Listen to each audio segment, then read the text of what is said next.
Bill English is in the Wellington studio with me, and this interview is also being live streamed on the RNZ YouTube page and also on Facebook Live. Good morning. Good morning. Is it time to start charging for water that's being bottled?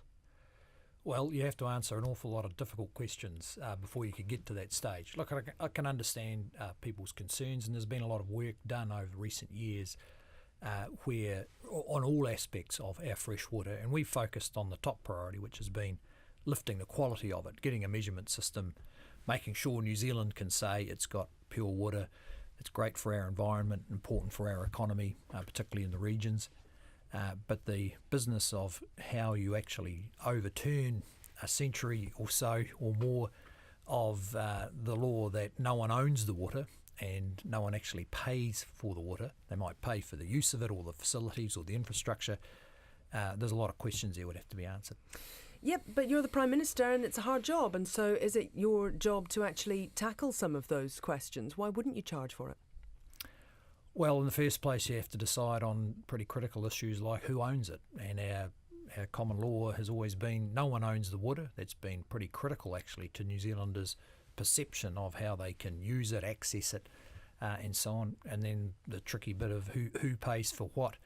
That a lot of that's been discussed around the issues of quality, around irrigation, farming, minimum flows and rivers and so on. So the Land and Water Forums approach these sorts of issues through what they call allocation, and that's really helped us all understand how complicated it is. People are pretty riled up about this. Is this something you're willing to lose votes over?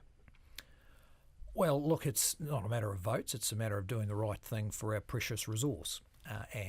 But a lot of people would say you're not doing the right thing by the precious resource, and they may well choose to show you that in the ballot box. Well, that's always up to them. But we have to sort out a systematic way of dealing with it, and a tax on water needs a lot of work to be able to get to that point. So you're categorically then able to say this is not something that is going to change before the election? Oh, it's certainly not going to change before the election. I mean, if only for the very basic issue of deciding who owns it after decades of everyone being extremely sensitive to the idea that anyone owns the water. Okay. Why change your tone, though? Because last Thursday you were saying we've got to work through all the existing issues around water, about how the history of first in, first served started and what the transition might be. We're working pretty carefully through the complexities. That's Thursday.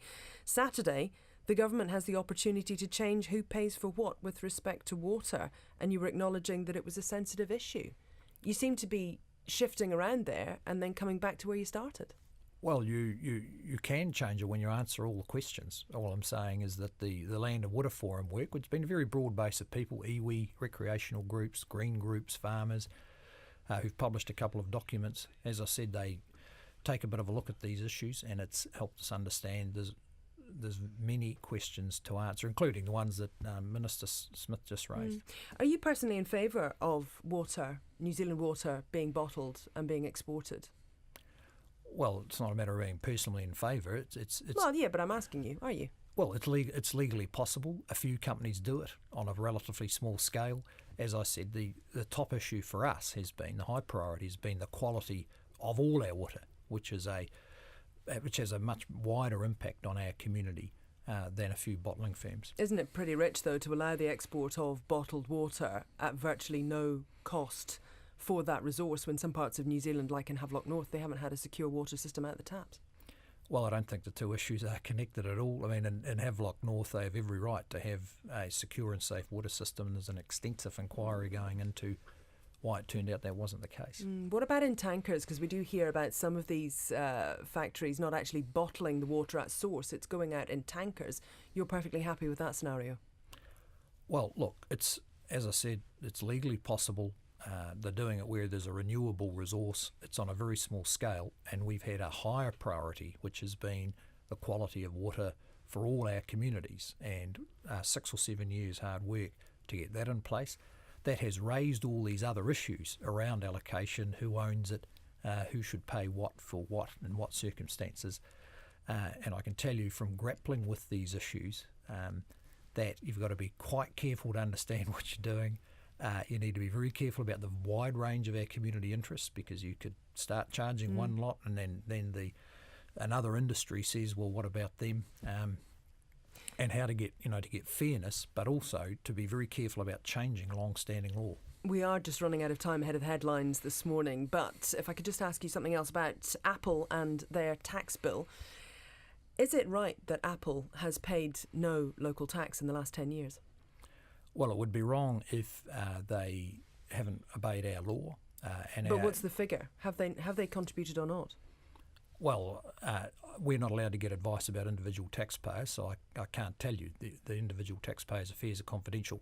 The intent of the system, and New Zealand has a tough system for this, is to ensure that everyone pays their fair share.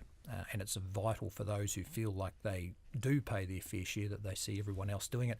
That's why about a month ago we issued a new set of policies alongside the work we're doing internationally to ensure that particularly these internet-based companies do pay a fair share.